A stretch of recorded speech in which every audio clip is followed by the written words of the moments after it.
pergi Sarawak, tiba-tiba tak tahu nak letak anak ke mana, tak tahu nak hantar sekolah anak kat mana. So pada ketika itulah saya terfikir berapa kali saya nak hadapi benda yang sama. Setiap kali. So untuk maklumat tuan-puan, anak saya adalah autism, ADHD, spectrum disorder, intellectual IQ lah. Iaitu anak saya tak boleh berfikir, tak tahu apa-apa, tak pandai apa-apa, malah tak boleh nak urus diri. Jadi balik daripada Sarawak tu, saya minta pada Allah Ta'ala supaya tunjukkan betul-betul apa jalan yang saya sepatutnya buat. Adakah saya nak lalui masalah yang sama? Dan ketika tu tuan-puan, saya jumpa upline saya, Tuan Azim Alif, tengah live cerita pasal emas. Saya tak ada simpanan gold bar dan Dina. Jadi saya mulakan simpan gold bar dengan Dina. Lepas 3 hari, Tuan Azim ajak saya masuk tengok macam mana selain kita simpan emas, macam mana untuk jana emas. Ketika tu Tuan Kajar yang ceritakan. So saya dah mula tertarik. Tapi saya rasa takut lagi lah. So lepas saya mula simpan emas, Tuan Azim ajak saya join satu, saya tak ingat meeting ke apa. Di dalam tu Tuan Mentor tunjuk arwah Tuan Muda Abdul Rahman baru saja dijemput oleh Ilahi, tapi Pak Bigo dah bayar royalty kepada ibu beliau. So ketika itulah tuan-puan, saya nampak yang Allah tunjukkan saya dengan emas ni rupa-rupanya dalam bisnes Pak Bigo ni kita boleh dapat income pasif dan juga boleh dapat diwarisi.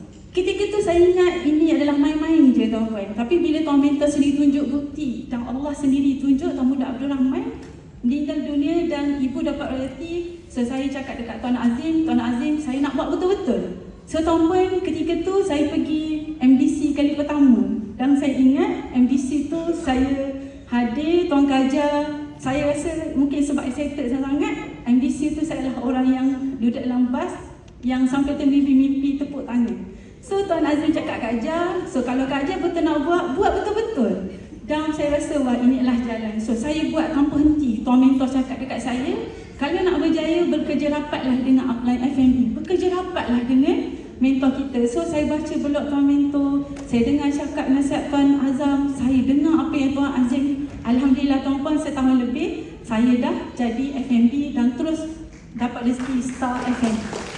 Tapi kat situ tuan-puan, saya bukan habis di situ. Allah uji saya sedikit lagi tuan-puan.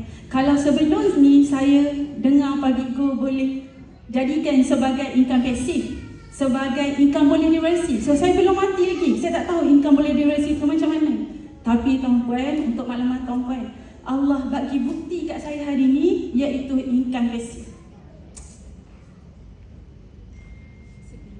So untuk maklumat tuan-puan, saya diuji dengan sakit selama 5 bulan. Ada orang kenal saya. Ketika ni berat saya hampir 90. Hari ni berat saya 78. Saya dah kehilangan berat badan hampir 12 kilo. Di mana saya keluar masuk hospital. Dan pada bulan ketiga, doktor minta saya buat CT scan.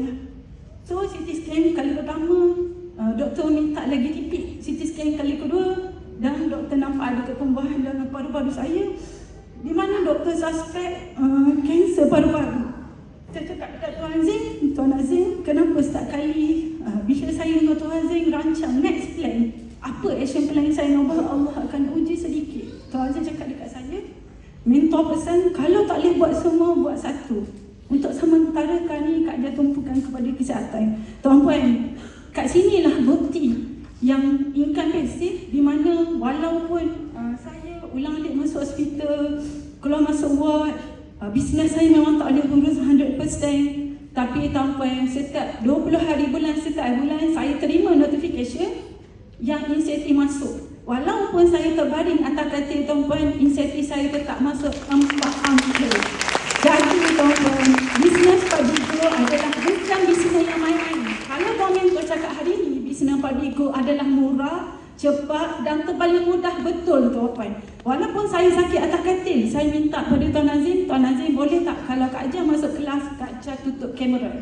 Tuan Azim cakap tak apa, masuk sahaja supaya ilmu tetap dengar. So nampak tak tuan-puan? So tuan-puan datang hari ni, masih lagi sihat, masih lagi boleh duduk, masih lagi boleh mendengar ilmu yang Tuan Mentor bagi, para leader bagi. So tuan-puan, buatlah sungguh-sungguh. So saya yakin dan pasti siapa yang datang hari ni dah buat keputusan yang betul. So peluang dah ada, jadi buatlah sungguh-sungguh bisnes Pak Bigo ni.